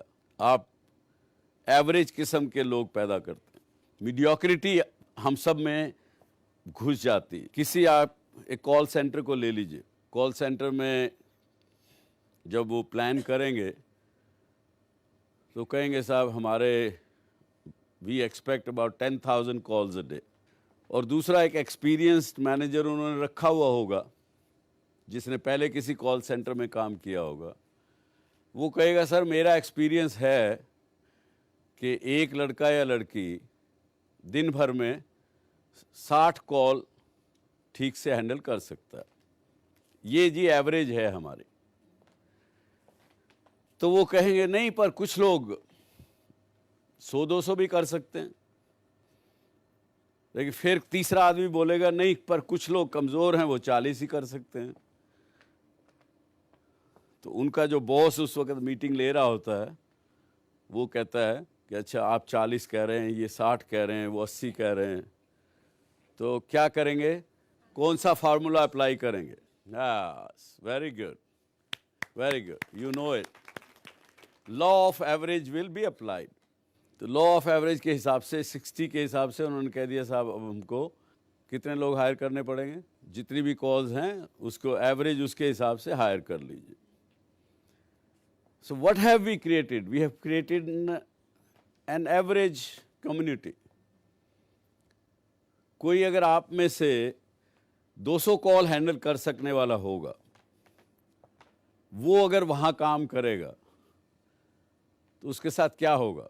या तो वो छोड़ के चला जाएगा, चली जाएगी, या फ्रस्ट्रेट हो जाएंगी,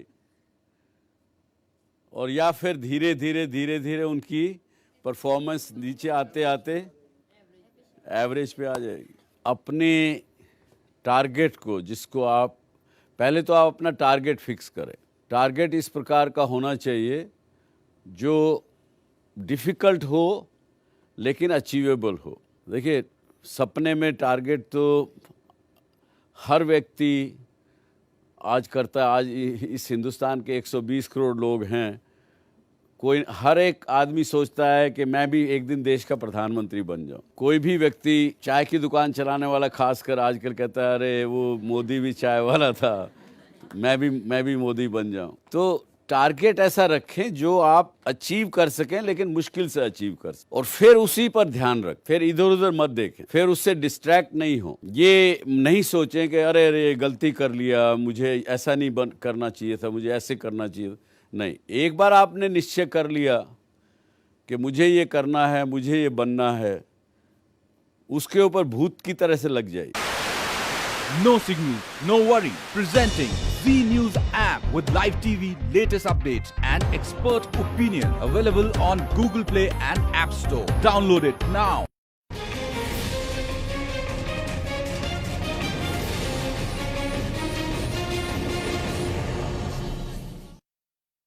तो मेरा ऐसा मानना है कि path to excellence is simply break the existing rules. मुझे नहीं पता क्या कहा जाए, दुर्भाग्य कहा जाए या एक सिस्टम ऐसा है उसको कहा जाए।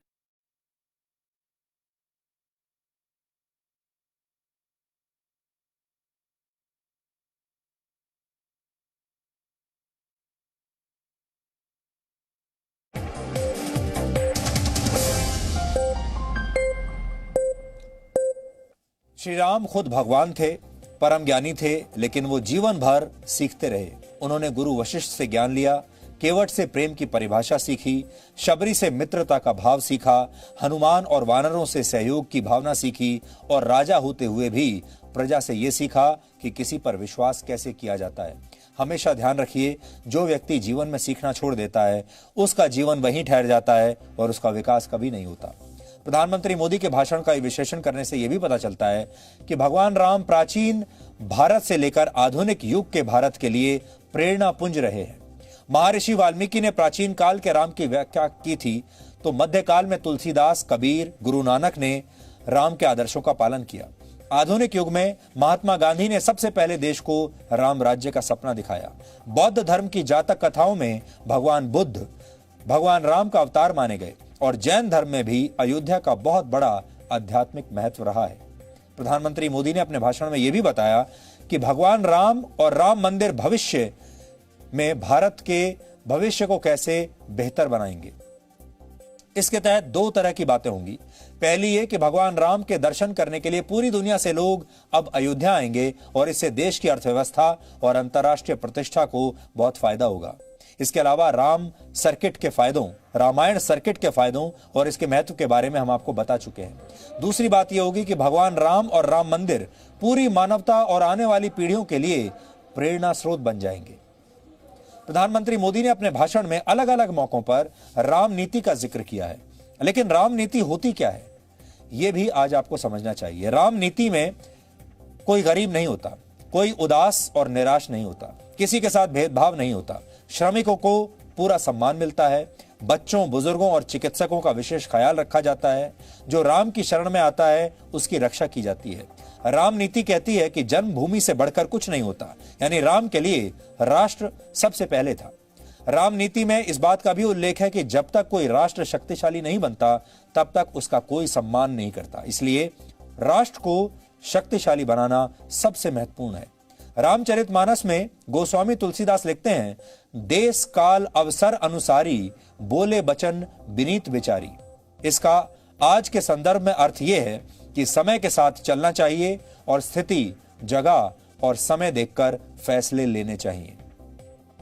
राम नीति के अनुसार राम आधुनिकता और परिवर्तन के परिचायक हैं, और इस नीति की सबसे अहम बात यह है कि भगवान श्री राम दूसरों का विरोध करते रहने की परंपरा के खिलाफ थे। वो शोध और बोध के मार्ग पर चलते थे, और जब कोई देश शोध यानी रिसर्च और बोध यानी नॉलेज के साथ आगे बढ़ता है तो उस देश के पास वर्ल्ड ऑर्डर बदलने की क्षमता होती है, सुपर पावर बनने की क्षमता होती है, और ऐसा देश नई दुनिया का नेतृत्व करने में सक्षम होता है। और ये सब कुछ श्री राम कर सकते हैं। आज अयोध्या में नए भारत के लिए राम नीति का संकल्प लिया गया। ये राम नीति देश को शक्तिशाली बनाने की भी है, क्योंकि जब लंका जाने के लिए समुद्र ने भगवान राम को रास्ता नहीं दिया था तब श्री राम क्रोधित हो गए थे और उन्होंने समुद्र को अपनी शक्ति दिखाई थी, और कहा था, भय बिनु होए न प्रीति, यानी कभी कभी शक्ति दिखाने पर ही दूसरा व्यक्ति बात मानता है। भगवान राम की इसी बात से आज भारत ने चीन और पाकिस्तान जैसे देशों को भी संदेश दिया है। और यह भी संयोग है कि 8 दिन पहले ही देश को रफाल लड़ाकू विमान मिला और अब राम के नाम की आध्यात्मिक, धार्मिक और सांस्कृतिक शक्ति से पूरा भारत ताकत से भरा हुआ है, ताकत का संचार हो रहा है। यानी हमारे पास राम भी है और रफाल भी है। हमारे यहां शास्त्रों में कहा गया है, न राम सदस्य राजा पृथ्व्याम नीतिवान अभूत, यानी कि पूरी पृथ्वी पर श्री राम के जैसा नीतिवान शासक कभी हुआ ही नहीं। श्री राम की शिक्षा है, नहीं दरिद्र को दुखी न दीना, कोई भी दुखी न हो, गरीब न हो।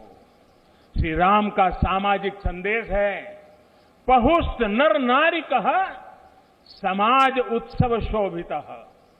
नर नारी सभी समान रूप से सुखी हो, भेदभाव नहीं। श्री राम का आदेश है, कश्चित वृद्धांच बालांच वैद्यान मुखान राघव त्रिभिही ऐते बुभूष से। बुजुर्गों की, बच्चों की, चिकित्सकों की सदैव रक्षा होनी चाहिए। ये कोरोना ने हमको बराबर सिखा दिया है। श्री राम जी का भी कमिटमेंट है, जननी जन्मभूमिश्च स्वर्गादपि गरीयसी। अपनी मातृभूमि स्वर्ग से भी बढ़कर होती है। और भाइयों बहनों, ये भी श्री राम की नीति है। और वो क्या है? भय बिनु होई न प्रीति। इसलिए हमारा देश जितना ताकतवर होगा, उतनी ही प्रीति और शांति भी बनी रहेगी। राम की यही नीति, राम की यही रीति सदियों से भारत का मार्गदर्शन करती रही है। आज राम मंदिर के भूमि पूजन और हर्षोल्लास की जो तस्वीरें आप सबने देखी, उन्हें देखकर ऐसा लगता है कि पूरे देश में सिर्फ राम नाम ही आज गूंज रहा है। राम मंदिर हिंदुओं के लिए आस्था का केंद्र तो है, लेकिन ये भविष्य के भारत के लिए सद्भावना का मंदिर भी बन जाएगा। इसलिए इसे आप टेम्पल ऑफ हार्मनी भी कह सकते हैं। और इसे आप किसी एक धर्म से जोड़कर मत देखिए, किसी एक वर्ग से जोड़कर मत देखिए। राम नीति में सब लोगों के बारे में बात की गई है। राम नीति में देश के बारे में बात की गई है। और देश लोगों से बनता है, देश अलग अलग वर्गों से बनता है, देश अलग अलग धर्मों से बनता है। अब आप सोचिए, जिस देश में लोग आते जाते अजनबियों को भी जय राम जी की या राम राम कहते हैं, उस देश में भगवान राम के महत्व को कम करके कैसे आंका जा सकता है? कहते हैं, जब राम भक्त हनुमान विश्राम भी कर रहे होते थे या सो भी रहे होते थे, तो उनकी श्वास से राम राम की ध्वनि आती थी। और आज पूरा देश भी राम नाम की धुन में इसी तरह सराबोर हो गया है। 500 वर्ष पहले मुगल बादशाह और आक्रमणकारी बाबर के शासन में राम मंदिर तोड़ा गया था। लेकिन ऐसा नहीं था कि उस दौर में सभी मुसलमान हिंदुओं के प्रतीक चिन्हों से नफरत करते थे। बल्कि एक दौर ऐसा भी था जब मुगल बादशाह अकबर के दरबार में एक ऐसे मुसलमान कवि थे जिन्होंने भगवान राम पर कई दोहे लिखे थे, और इनका नाम था अब्दुल रहीम। आपने भी बचपन में या कभी न कभी रहीम के दोहे जरूर पढ़े होंगे। रहीम के वंशज टर्की से आए थे, लेकिन श्री राम के प्रेम में खोकर रहीम ने जो लिखा, उसका एक उदाहरण आज हम आपको सुनाना चाहते हैं।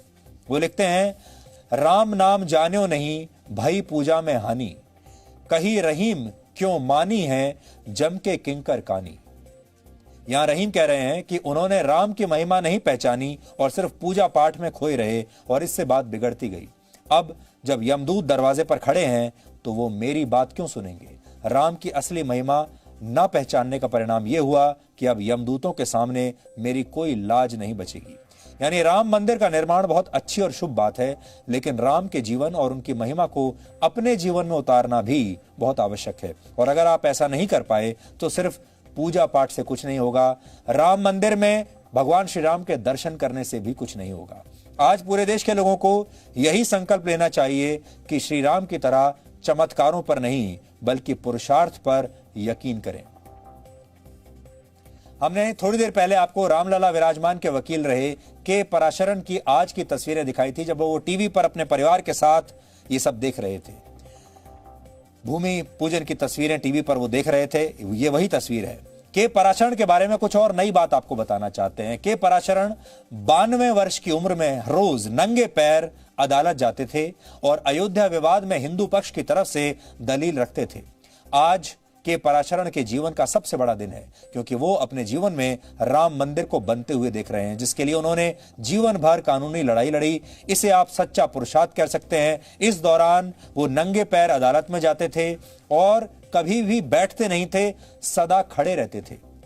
और वो ये कहते, इस उम्र में भी वो खड़े रहकर पैरवी करते थे और वो कहते थे कि मैं भगवान राम की, इस समय वो मेरे क्लाइंट हैं और मैं उनके लिए पैरवी कर रहा हूं, और अगर भगवान मेरे जो है वो नहीं बैठ पा रहे हैं तो मैं कैसे बैठूं। राम मंदिर की नींव रखने के साथ ही राष्ट्रीय स्वयंसेवक संघ का भी एक लंबा संघर्ष आज पूरा हो गया। राम मंदिर आंदोलन के पीछे इसी संगठन की शक्ति और प्रेरणा रही है। राष्ट्रीय स्वयंसेवक संघ दुनिया का सबसे बड़ा संगठन है और खुद प्रधानमंत्री मोदी भी संघ के प्रचारक रह चुके हैं। खुद संघ प्रमुख मोहन भागवत आज राम मंदिर के भूमि पूजन के मौके पर मौजूद थे। उन्होंने एक बड़ी बात कही, और ये बात सिर्फ मंदिर बनाने तक ही सीमित नहीं है। मंदिर बनाने की जिम्मेदारी जिन्हें मिली है वो अपना काम करेंगे, लेकिन इसके साथ साथ देश के लोगों को अपने मन में भी एक अयोध्या बनानी होगी। यहाँ अब मंदिर बनेगा, भव्य मंदिर बनेगा। सारी प्रक्रिया शुरू हो गई, दायित्व तो बांटे गए हैं, जिनका जो काम है वो करेंगे। उस समय हम सब लोगों को क्या काम रहेगा? हम सब लोगों को अपने मन की अयोध्या को सजाना संवारना है। इस भव्य कार्य के लिए प्रभु श्री राम जिस धर्म के विग्रह माने जाते हैं, वह जोड़ने वाला, धारण करने वाला, ऊपर उठाने वाला, सबकी उन्नति करने वाला धर्म, सबको अपना मानने वाला धर्म, उसकी ध्वजा को अपने कंधा पर लेकर संपूर्ण विश्व को सुख शांति देने वाला भारत हम खड़ा कर सके, इसलिए हमको अपने मन की अयोध्या बनाना है। यहां पर जैसे जैसे मंदिर बनेगा वो अयोध्या भी बनती चली जानी चाहिए, और इस मंदिर के पूर्ण होने के पहले हमारा मन मंदिर बनके तैयार रहना चाहिए। राम मंदिर के भूमि पूजन की खुशी भारत में ही नहीं पूरी दुनिया के राम भक्त मना रहे हैं, और विदेशों में बसे भारतीयों के लिए आज सबसे खुशी की बात यह है कि वो अब अगले कुछ वर्षों में रामलला के दर्शन करने अयोध्या में उनके भव्य मंदिर में आ सकेंगे। न्यूयॉर्क के मशहूर टाइम्स स्क्वायर पर श्री राम के स्वरूप और भव्य राम मंदिर का मॉडल आज दिखाया गया। इस तस्वीर में तिरंगा भी लहराता हुआ आपको दिखाई देगा। यहाँ श्री राम के भक्तों ने भव्यता के साथ अपनी भक्ति को प्रदर्शित किया न्यूयॉर्क के टाइम्स स्क्वायर पर। देखिए आप। जय श्री राम, जय श्री राम। वॉशिंगटन डीसी में भी व्हाइट हाउस के सामने भारतीय मूल के लोगों ने हाथों में केसरिया ध्वज लेकर राम धुन गाई और श्री राम के जयकारे लगाए। नेपाल जनकपुर में श्री राम का नाम आज गूंज रहा है। जनकपुर सीता का घर और श्री राम का ससुराल माना जाता है। अयोध्या में श्री राम मंदिर के भूमि पूजन की खुशी में वहां दियों से श्री राम का नाम लिखा गया। इसके अलावा सिडनी से भी एक तस्वीर आई है। ऑस्ट्रेलिया के सिडनी में भी भारतीय मूल के लोगों ने राम मंदिर के भूमि पूजन समारोह को जी न्यूज पर लाइव देखा। देखिए, ये सिडनी की तस्वीर हम आपको दिखा रहे हैं, जहां लोग जी न्यूज पर ये सारा कार्यक्रम लाइव देख रहे थे। सिडनी में बड़ी स्क्रीन पर लोगों ने राम मंदिर पर जी न्यूज का ये लाइव कवरेज देखा।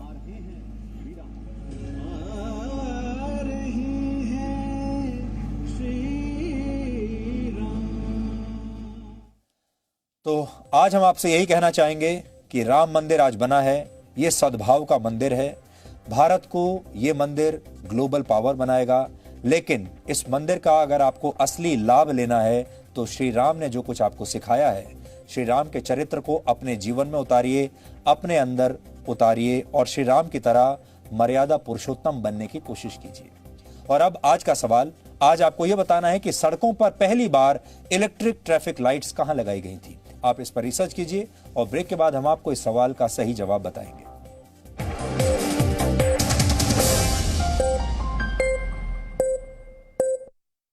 आजकल कहता है अरे वो मोदी भी चाय वाला था, मैं भी मोदी बन जाऊं। तो टारगेट ऐसा रखें जो आप अचीव कर सकें, लेकिन मुश्किल से अचीव कर सकें, और फिर उसी पर ध्यान रखें, फिर इधर उधर मत देखें, फिर उससे डिस्ट्रैक्ट नहीं हो। ये नहीं सोचें कि अरे अरे गलती कर लिया, मुझे ऐसा नहीं करना चाहिए था, मुझे ऐसे करना चाहिए था। नहीं, एक बार आपने निश्चय कर लिया कि मुझे ये करना है, मुझे ये बनना है, उसके ऊपर भूत की तरह से लग जाइए। No signal, no worry. Presenting Z News app with live TV, latest updates and expert opinion. Available on Google Play and App Store. Download it now.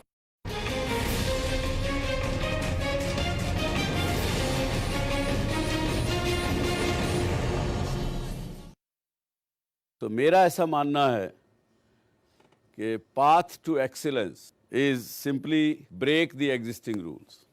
मुझे नहीं पता क्या कहा जाए, दुर्भाग्य कहा जाए या एक सिस्टम ऐसा है उसको कहा जाए।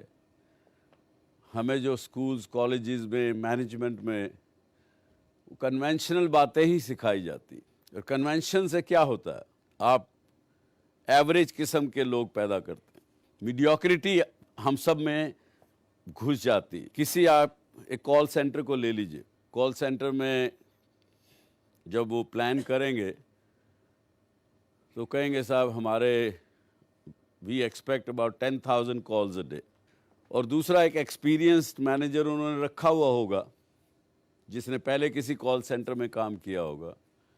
वो कहेगा सर मेरा एक्सपीरियंस है कि एक लड़का या लड़की दिन भर में 60 कॉल ठीक से हैंडल कर सकता है, ये जी एवरेज है हमारी। तो वो कहेंगे नहीं पर कुछ लोग 100-200 भी कर सकते हैं, लेकिन फिर तीसरा आदमी बोलेगा नहीं पर कुछ लोग कमज़ोर हैं, वो 40 ही कर सकते हैं। तो उनका जो बॉस उस वक्त मीटिंग ले रहा होता है वो कहता है कि अच्छा आप 40 कह रहे हैं, ये 60 कह रहे हैं, वो 80 कह रहे हैं, तो क्या करेंगे, कौन सा फार्मूला अप्लाई करेंगे? Very good, very good, you know it. Law of average will be applied. तो लॉ ऑफ एवरेज के हिसाब से 60 के हिसाब से उन्होंने कह दिया साहब अब हमको कितने लोग हायर करने पड़ेंगे, जितनी भी कॉल्स हैं उसको एवरेज उसके हिसाब से हायर कर लीजिए। So what have we created? We have created an average community. कोई अगर आप में से 200 कॉल हैंडल कर सकने वाला होगा, वो अगर वहाँ काम करेगा तो उसके साथ क्या होगा? या तो वो छोड़ के चला जाएगा, चली जाएगी, या फ्रस्ट्रेट हो जाएंगी, और या फिर धीरे धीरे उनकी परफॉर्मेंस नीचे आते आते एवरेज पे आ जाएगी। अपने टारगेट को, जिसको आप पहले तो आप अपना टारगेट फिक्स करें। टारगेट इस प्रकार का होना चाहिए जो डिफ़िकल्ट हो लेकिन अचीवेबल हो। देखिए सपने में टारगेट तो हर व्यक्ति आज करता है। आज इस हिंदुस्तान के 120 करोड़ लोग हैं, कोई हर एक आदमी सोचता है कि मैं भी एक दिन देश का प्रधानमंत्री बन जाऊं। कोई भी व्यक्ति, चाय की दुकान चलाने वाला खासकर आजकल कहता है अरे वो मोदी भी चाय वाला था, मैं भी मोदी बन जाऊं। तो टारगेट ऐसा रखें जो आप अचीव कर सकें, लेकिन मुश्किल से अचीव कर सकें, और फिर उसी पर ध्यान रखें, फिर इधर उधर मत देखें, फिर उससे डिस्ट्रैक्ट नहीं हो। ये नहीं सोचें कि अरे अरे गलती कर लिया, मुझे ऐसा नहीं करना चाहिए था, मुझे ऐसे करना चाहिए था। नहीं, एक बार आपने निश्चय कर लिया कि मुझे ये करना है, मुझे ये बनना है, उसके ऊपर भूत की तरह से लग जाइए।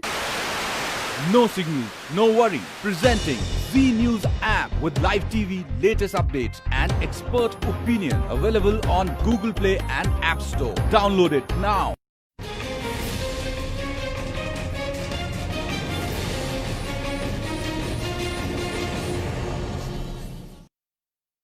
तो मेरा ऐसा मानना है कि path to excellence is simply break the existing rules. मुझे नहीं पता क्या कहा जाए, दुर्भाग्य कहा जाए या एक सिस्टम ऐसा है उसको कहा जाए। हमें जो स्कूल्स कॉलेजेस में मैनेजमेंट में कन्वेंशनल बातें ही सिखाई जाती, और कन्वेंशन से क्या होता है, आप एवरेज किस्म के लोग पैदा करते हैं, मीडियोक्रिटी हम सब में घुस जाती। किसी आप एक कॉल सेंटर को ले लीजिए, कॉल सेंटर में जब वो प्लान करेंगे तो कहेंगे साहब हमारे we expect about 10,000 calls a day, और दूसरा एक एक्सपीरियंस्ड मैनेजर उन्होंने रखा हुआ होगा जिसने पहले किसी कॉल सेंटर में काम किया होगा। वो कहेगा सर मेरा एक्सपीरियंस है कि एक लड़का या लड़की दिन भर में 60 कॉल ठीक से हैंडल कर सकता है, ये जी एवरेज है हमारी। तो वो कहेंगे नहीं पर कुछ लोग 100-200 भी कर सकते हैं। लेकिन फिर तीसरा आदमी बोलेगा नहीं पर कुछ लोग कमज़ोर हैं वो 40 ही कर सकते हैं। तो उनका जो बॉस उस वक्त मीटिंग ले रहा होता है वो कहता है कि अच्छा आप 40 कह रहे हैं, ये 60 कह रहे हैं, वो 80 कह रहे हैं, तो क्या करेंगे, कौन सा फार्मूला अप्लाई करेंगे? Very good, very good, you know it. Law of average will be applied. तो लॉ ऑफ एवरेज के हिसाब से 60 के हिसाब से उन्होंने कह दिया साहब अब हमको कितने लोग हायर करने पड़ेंगे, जितनी भी कॉल्स हैं उसको एवरेज उसके हिसाब से हायर कर लीजिए।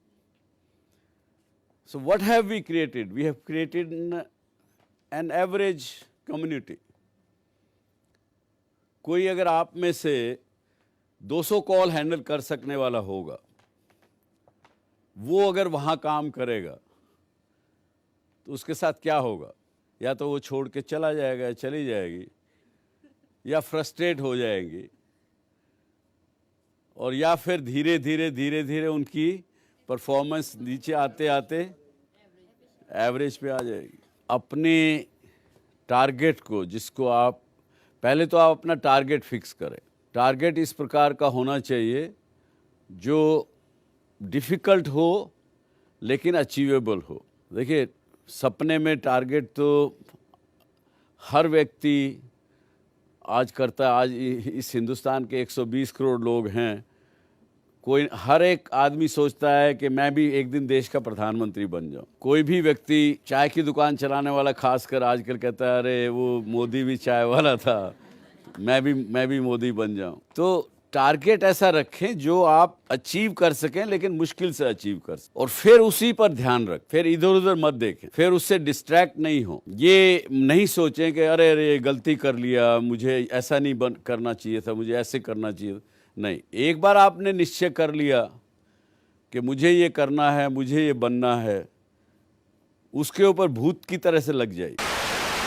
No signal, no worry. Presenting Z News app with live TV, latest updates and expert opinion. Available on Google Play and App Store. Download it now.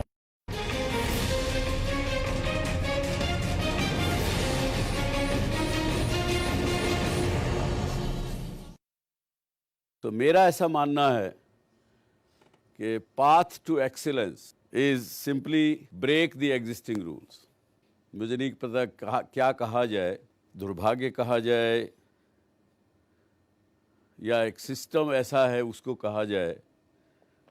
हमें जो स्कूल्स कॉलेजेस में मैनेजमेंट में conventional बातें ही सिखाई जाती, और कन्वेंशन से क्या होता है, आप एवरेज किस्म के लोग पैदा करते हैं, मीडियोक्रिटी हम सब में घुस जाती। किसी आप एक कॉल सेंटर को ले लीजिए, कॉल सेंटर में जब वो प्लान करेंगे तो कहेंगे साहब हमारे we expect about 10,000 calls a day, और दूसरा एक एक्सपीरियंस्ड मैनेजर उन्होंने रखा हुआ होगा जिसने पहले किसी कॉल सेंटर में काम किया होगा।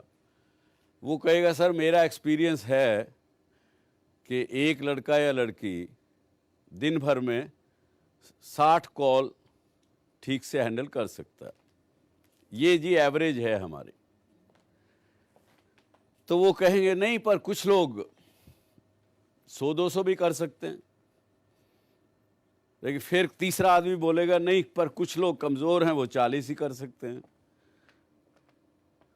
तो उनका जो बॉस उस वक्त मीटिंग ले रहा होता है, वो कहता है कि अच्छा आप 40 कह रहे हैं, ये 60 कह रहे हैं, वो 80 कह रहे हैं, तो क्या करेंगे, कौन सा फार्मूला अप्लाई करेंगे?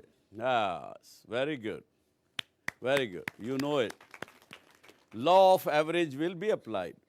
तो लॉ ऑफ एवरेज के हिसाब से 60 के हिसाब से उन्होंने कह दिया साहब अब हमको कितने लोग हायर करने पड़ेंगे, जितनी भी कॉल्स हैं उसको एवरेज उसके हिसाब से हायर कर लीजिए। So what have we created? We have created an average community. कोई अगर आप में से 200 कॉल हैंडल कर सकने वाला होगा, वो अगर वहाँ काम करेगा तो उसके साथ क्या होगा? या तो वो छोड़ के चला जाएगा, चली जाएगी, या फ्रस्ट्रेट हो जाएंगी, और या फिर धीरे धीरे धीरे धीरे उनकी परफॉर्मेंस नीचे आते आते एवरेज पे आ जाएगी। अपने टारगेट को, जिसको आप पहले तो आप अपना टारगेट फिक्स करें। टारगेट इस प्रकार का होना चाहिए जो डिफ़िकल्ट हो लेकिन अचीवेबल हो। देखिए, सपने में टारगेट तो हर व्यक्ति आज करता है। आज इस हिंदुस्तान के 120 करोड़ लोग हैं, कोई हर एक आदमी सोचता है कि मैं भी एक दिन देश का प्रधानमंत्री बन जाऊं। कोई भी व्यक्ति, चाय की दुकान चलाने वाला खासकर आजकल कहता है अरे वो मोदी भी चाय वाला था, मैं भी मोदी बन जाऊं। तो टारगेट ऐसा रखें जो आप अचीव कर सकें, लेकिन मुश्किल से अचीव कर सकें, और फिर उसी पर ध्यान रखें। फिर इधर उधर मत देखें, फिर उससे डिस्ट्रैक्ट नहीं हो। ये नहीं सोचें कि अरे अरे गलती कर लिया, मुझे ऐसा नहीं करना चाहिए था, मुझे ऐसे करना चाहिए था। नहीं, एक बार आपने निश्चय कर लिया कि मुझे ये करना है, मुझे ये बनना है, उसके ऊपर भूत की तरह से लग जाइए। No signal, no worry. Presenting Z News app with live TV, latest updates and expert opinion. Available on Google Play and App Store. Download it now.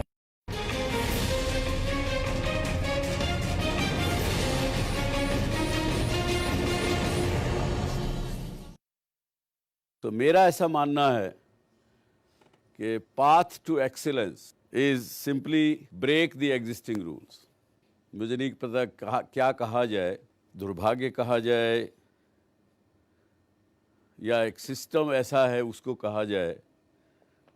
हमें जो स्कूल्स कॉलेजेस में मैनेजमेंट में कन्वेंशनल बातें ही सिखाई जाती, और कन्वेंशन से क्या होता है, आप एवरेज किस्म के लोग पैदा करते हैं।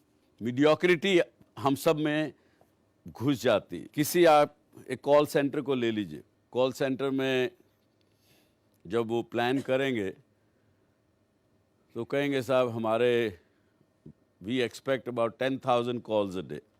और दूसरा एक एक्सपीरियंस्ड मैनेजर उन्होंने रखा हुआ होगा जिसने पहले किसी कॉल सेंटर में काम किया होगा, वो कहेगा सर मेरा एक्सपीरियंस है कि एक लड़का या लड़की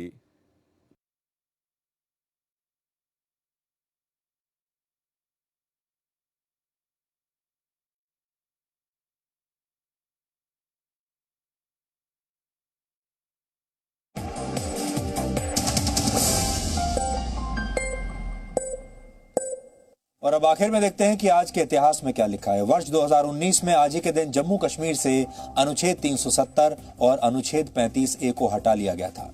अनुच्छेद 370 के और 35A के तहत जम्मू कश्मीर को एक विशेष दर्जा हासिल था। यह अनुच्छेद हटने से पहले जम्मू कश्मीर का अपना संविधान और अलग ध्वज हुआ करता था और वहां की सरकार अपने कानून बनाने के लिए स्वतंत्र थी। यानी आजादी के 72 वर्षों बाद तक भारत में एक देश, दो विधान और दो निशान का ये सिस्टम चलता रहा और किसी ने इसे बदलने की कोशिश नहीं की। लेकिन 5 अगस्त 2019 को जम्मू कश्मीर से ये विशेष दर्जा वापस ले लिया गया। जम्मू कश्मीर और लद्दाख को 2 केंद्र शासित प्रदेशों में बांट दिया गया। इस फैसले के बाद जम्मू कश्मीर में हालात न बिगड़े, इसके लिए वहां बड़ी संख्या में सेना और अर्धसैनिक बलों की तैनाती कर दी गई थी। इस फैसले का असर यह हुआ कि कश्मीर अब धीरे धीरे आतंकवाद और अलगाववाद की भावना से मुक्त होने लगा है और वहां विकास का नया दौर शुरू हो चुका है। दक्षिण अफ्रीका के पूर्व राष्ट्रपति नेल्सन मंडेला को वर्ष 1962 में आज ही के दिन जेल में बंद कर दिया गया था। इसके 28 वर्षों के बाद 1990 में उन्हें जेल से रिहा किया गया। नेल्सन मंडेला रंगभेद की नीति के खिलाफ लड़ाई लड़ने वाले दुनिया के सबसे बड़े नेता माने जाते हैं। उन्हें दक्षिण अफ्रीका का महात्मा गांधी भी कहते हैं। नेल्सन मंडेला वर्ष 1994 से 1999 तक दक्षिण अफ्रीका के राष्ट्रपति भी रहे। उन्हें वर्ष 1993 में नोबेल शांति पुरस्कार से सम्मानित किया गया।